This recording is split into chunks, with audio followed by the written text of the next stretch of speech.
એટલે અમારા રસકાનજી કહે ને, વેદન ઢૂંઢ્યો પુરાણન ગાનન બધે મેં તમને ઢૂંઢ્યો. વેદમાં શોધ્યો, બ્રહ્મને શોધ્યો, વેદમાં પુરાણમાં બધે જ ગોતીને આવ્યો, પણ મને ક્યાં મળ્યો એ બ્રહ્મ? કે જ્યારે બધે ગોતતા ગોતતા ત્રિલોકમાં ફર્યો, પણ જ્યારે હું વ્રજમાં આવ્યો અને ત્યાં ગોતતા ગોતતા મેં ભગવાનને ક્યાં પામ્યા? તો કે એક નિકુંજની અંદર રાધાના ચરણ દબાવતા મને ભગવાન મળ્યા છે. વેદ કહ્યું ચરણ પલોટત પાય, આ ચરણ દબાવતા મેં પામ્યા એમને પ્રભુને. એવા અમારા રસખાનજી કહે છે. એટલે જ તો કહ્યું કે મને તો માણસ બનાવો તો વ્રજવાસી બનાવજો, પશુ બનાવો તો નંદ બાબાની ગૌशाला गाय बनाओ. इसलिए हमारे रसखान जी गाते हुए कहते हैं, हमारे रसखान जी कहने लगे कि हे प्रभु, जो मानुष बनूं ऐसे मेरे कोई कर्म हो तो मुझे व्रजवासी बनाना, जो पशु बनूं ऐसे कोई कर्म हो तो मुझे नंद बाबा की गौशाला की गाय बनाना, जो पाषाण बनूं ऐसे मेरे कर्म हो तो गिरिराज जी का कोई पाषाण बनाना, जिसे ठाकुर जी अपने कर कमल में धारण करते हैं. मारे तो व्रजवासी थવું છે, વ્રજમાં નિવાસ કરવો. એટલે આ પહેલું તત્વ આ વ્રજયાત્રા મહોત્સવનું એ વ્રજેશ છે. આપણા આરાધ્ય કોણ? આપણા સેવનીય કોણ? એ પરમ ગોલોક ધામ કે બ્રહ્માંડમાં ક્યાંય ઉપર બિરાજતા એ પરબ્રહ્મ નહીં, આપણું આરાધ્ય યશોદાજીની ગોદમાં ખેલતો એ કૃષ્ણ છે.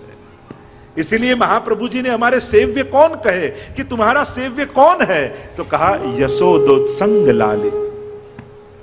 यशोदा जी की गोद में खेलने वाला वो ब्रह्म, वो हमारा सेव्य है, जो आंखों से दिखाई देता है, जिसके कंठ में धारण की हुई फूलों की सुगंध आती है, जिसकी बजाई हुई वेणु हमारे कान को सुनाई देती है, जो हमें दिखाई देता है, जो भागकर आकर हमारी गोद में बैठ जाता है.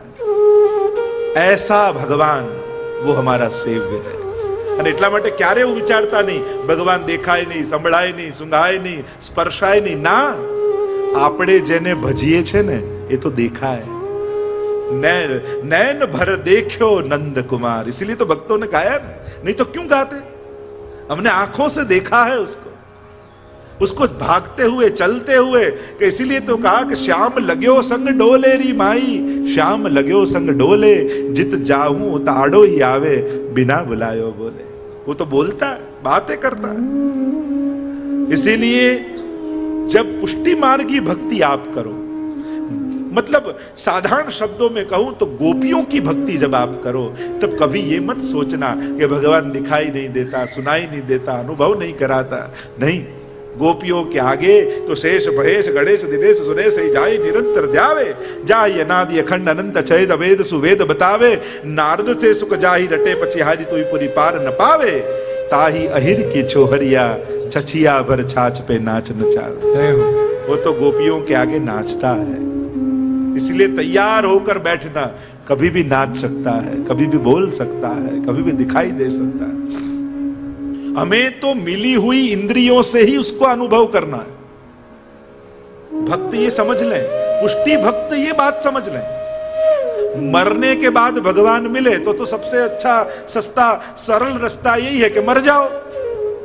जो मर्या પછી ભગવાન મેળવવાના હોય તો ભગવાન મેળવવાનો સૌથી સારો રસ્તો એ કે મરી જાઓ.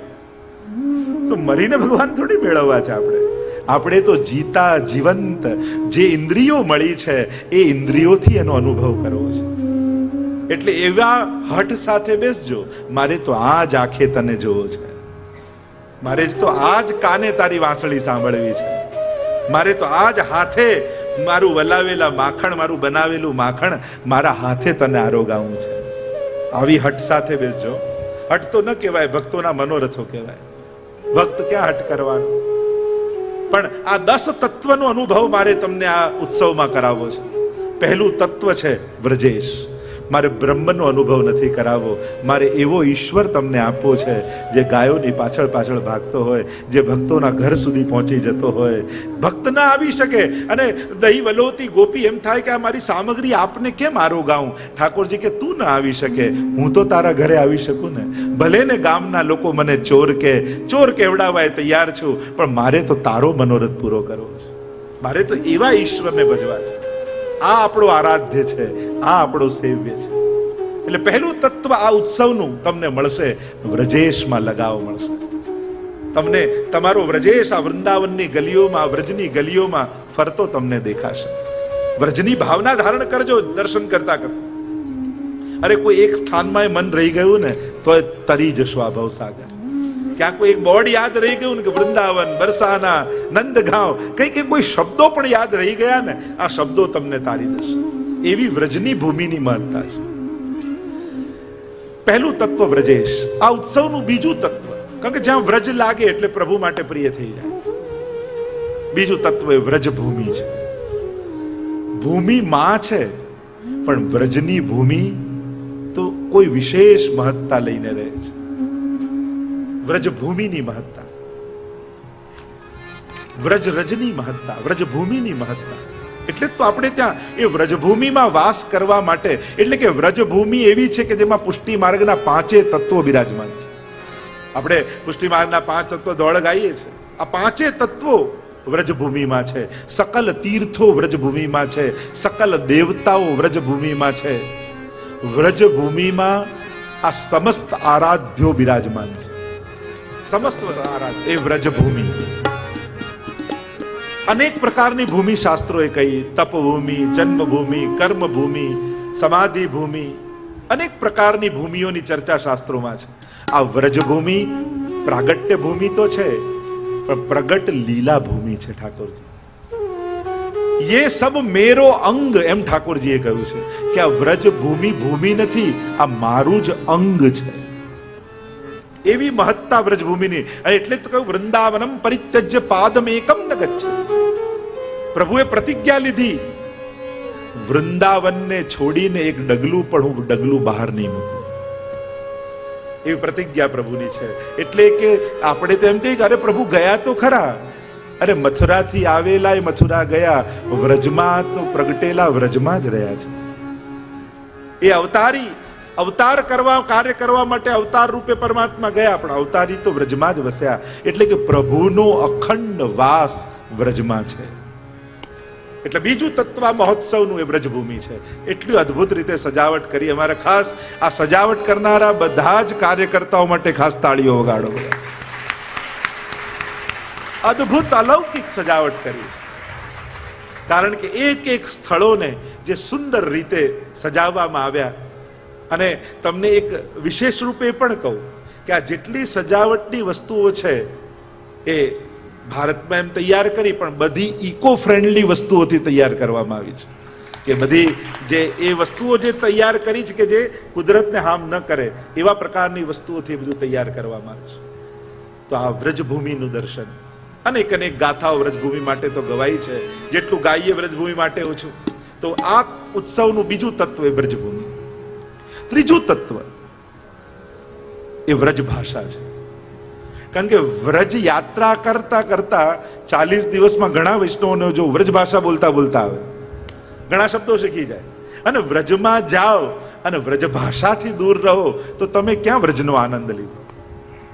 એટલે અમારા ઠાકોરજી તો એમ કહે છે કે એક વ્રજવાસી કી ગાલી પર 100 આદર બલિહારી. વ્રજ ભાષા માટે પ્રભુને એટલો લગાવ છે કે એમ વ્રજવાસીઓ માટે ઠાકોરજી પોતે કહે વ્રજવાસીઓ ગાળી બહુ દે.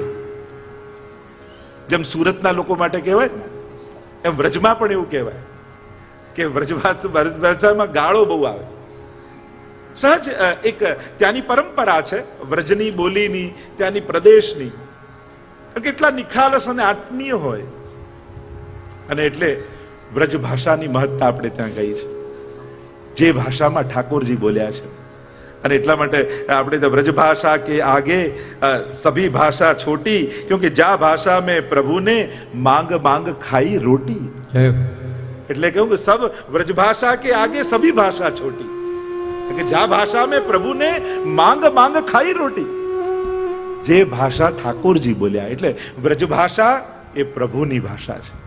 આજે પણ આપણું સમગ્ર કીર્તન સાહિત્ય, અષ્ટસખાની વાણી તમે જુઓ તો બધી વ્રજ ભાષામાં છે. અને વ્રજ ભાષામાં કેવલ અષ્ટસખાઓએ ગાયું એમ જ નથી.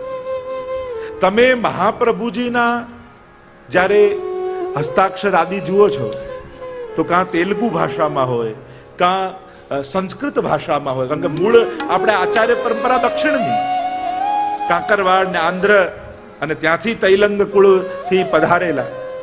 પણ મહાપ્રભુજીએ વ્રજમાં વા એટલે સર્વોત્તમ સ્તોત્રમાં બે નામ ગુસાઈજી મહાપ્રભુજીને આપ્યા. એક પ્રિય વ્રજ સ્થિતિ અને બીજું ગોવર્ધન સ્થિતિ ઉત્સાહ. આ બે નામ મહાપ્રભુજીના સર્વોત્તમમાં વ્રજ માટેના છે. મહાપ્રભુજીને વ્રજમાં વાસ ખૂબ ગમે છે. પ્રિય વ્રજ સ્થિતિ, વ્રજમાં સ્થિતિ કરવી મહાપ્રભુજીને અતિશય પ્રિય છે. અને એટલા માટે 84 બેઠકમાંની 22 બેઠકો લગભગ મહાપ્રભુજીની છે.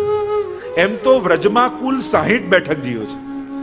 જ્યારે મહાપ્રભુજી, ગુસાઈજી, ગોકુલનાથજી, છેક શ્રીનાથજી સુધીની તમે ગણો તો કુલ 60 બેઠકજીઓ વ્રજમાં છે. પણ મહાપ્રભુજીની 22 બેઠકજી વ્રજમાં બિરાજમાન છે. કારણ કે મહાપ્રભુજીને વ્રજ અતિશય પ્રિય છે. ગોવર્ધન સ્થિતિ ઉત્સાહ, ગિરિરાજજીની તરેટીમાં રહેવું મહાપ્રભુજીને ખૂબ પ્રિય છે. અને એટલા માટે મુખારવિંદની સામે જ શ્રી મહાપ્રભુજી બિરાજે છે. સુંદર શિલાના બેઠકજી કહીએ છીએ. તો આમ ત્રીજી વાત વ્રજ ભાષા. અને એટલા માટે ક્યાંક વ્રજની ચર્ચા નીકળશે તો વ્રજ ભાષા પણ આવશે. આજે પણ અમારા વલ્લભકુલમાં, અમારા ઘરે તો અમે વ્રજ ભાષામાં જ વાતો કરી. આજે વલ્લભકુલની અમારી પરંપરા એવી છે કે આજે અમારે ઘરની અમારી બોલી વ્રજ, ભલે ગુજરાતમાં જ રહે આટલા વર્ષોથી, પણ અમારા ઘરમાંથી વ્રજ બહાર ગયું નથી. આજે પણ અમારે ઘરમાં બોલવાની બધી જ ભાષા વ્રજ ભાષા. તું આ રહ્યો હોય, જા રહ્યો હોય, ખા રહ્યો હોય. અને વ્રજ ભાષા કેવી મીઠી લાગે. સબ ભાષા બલિહારી, એવું છે કે ઠાકોરજીને વ્રજ ભાષા એટલી પ્રિય છે કે સંસ્કૃતમાં 100 પ્રકારની સ્તુતિઓ બનાવીને કહો, પણ વ્રજભાષી વ્રજ ભાષામાં ગાળ આપે ને તોય ઠાકોરજીને એ વધારે મીઠી લાગે. એક વ્રજ ભાષા ગાલી પે 100 આદર બલિહારી, એમ ઠાકોરજી કહે. તો ત્રીજું તત્વ અહીંયા તમને મળશે વ્રજ ભાષા. વ્રજમાં જાઓ અને પ્રભુની ભાષામાં વાત ન, એટલે જ અષ્ટસખાની બધી. તો હું જે વાત કરતો તો મહાપ્રભુજીએ પણ વ્રજ ભાષામાં પદ રચ્યું છે. સુરદાસજી જ્યારે પહેલું પદ ગાયું, વ્રજ ભયો બહેર કે પૂત જબ યે બાત સુની, ત્યારે ગોપીઓના ઘરનું વર્ણન કરવા લાગ્યા ત્યારે મહાપ્રભુજીએ વ્રજ ભાષામાં કીર્તન પૂરું કર્યું. સુન સુર સબન કી યહ ગતિ જિન હરિચરણ ભજે. એટલે એ રચના પહેલી સુરદાસજીની સાથે મહાપ્રભુજીએ પણ વ્રજ ભાષામાં કરી છે. સ્વયં ગુસાઈજીએ તો અનેક પદોની દેન કરી જ છે. વ્રજભૂમિની મહત્તા ગુસાઈજીએ તો ગાઈ જ છે. સંસ્કૃતમાં ગાઈ, મંગલમ મંગલ વ્રજભૂમિ મંગલમ. આપણે તો ઠાકોરજીને સવારે સવારે આપણે બધા મંગળાની આરતી સમયે આ પદ, એમ તો આર્યા કહેવાય, જે 4 સંસ્કૃતમાં ગુસાઈજીએ કીર્તનો લખ્યા છે, આર્યા રૂપે પ્રસિદ્ધ છે. તેમ સંસ્કૃતમાં તો ગાથા ગવાઈ, પણ વ્રજ ભાષામાં પણ ગુસાઈજીએ તો અનેક પ્રકારથી વ્રજનું મહાત્મ્ય ગાયું છે. એવો પ્રસંગ પણ આવે છે ને કે જ્યારે ગિરધરજી ને ગુસાઈજી બિરાજ્યા હતા હવેલીમાં, ગોકુલમાં, અને બહાર કંઈ અવાજ થતો હતો તો પૂછ્યું, ગિરધરજી જઈને જુઓ શું થાય છે. અને આવીને કહ્યું કે કોઈ ગર્ધબ મરી ગયું છે, લોકોને ઘસડી રહ્યા છે અને વ્રજવાસીઓ અવાજ કરે છે. અને આ સાંભળતા જ ગુસાઈજીના નેત્રો ભરાઈ આવ્યા. પૂછ્યું કે કાકાજી આપની આંખમાં આંસુ કેમ? ત્યારે કહ્યું, અરે गिरधर, ये गधे के भाग की कहा सराहना करे. આ ગર્ધબના ભાગ્યની શું સરાહના કરીએ કે મર્યા પછી પણ એનું શરીર વ્રજ રજમાં આળોટાઈ રહ્યું છે. અરે મારી જોડે પણ ગિરધરજી આવું જ કરજો. અને ઇતિહાસ એમ કહે છે કે ગુસાઈજી સદે ગિરિરાજજીમાં પધાર્યા ત્યારે પોતાનો ઉપરણો એક વૃક્ષ ઉપર ટીંગાળીને ગયા. અને ગિરધરજી એ ઉપરણાને વ્રજરજમાં આળોટાવતા એ ઉપરણાનો અગ્નિ સંસ્કાર ગિરધરજીએ કર્યો. એવી વ્રજની ગાથા ગવાઈ. આખી વલ્લભકુલની પરંપરા તો વ્રજ સાથે એટલી જોડાયેલી છે કે અમારા દરેકના મૂળ મંદિરો લગભગ વ્રજમાં છે. મૂળ સ્વરૂપો ત્યાં બિરાજે છે. અને પહેલા તો આ ગુસાઈજી ત્યાં બિરાજતા સતગરામાં, એટલે 7 નિધિ સ્વરૂપો પણ ત્યાં, નવનિધિ વ્રજમાં બિરાજેલું છે.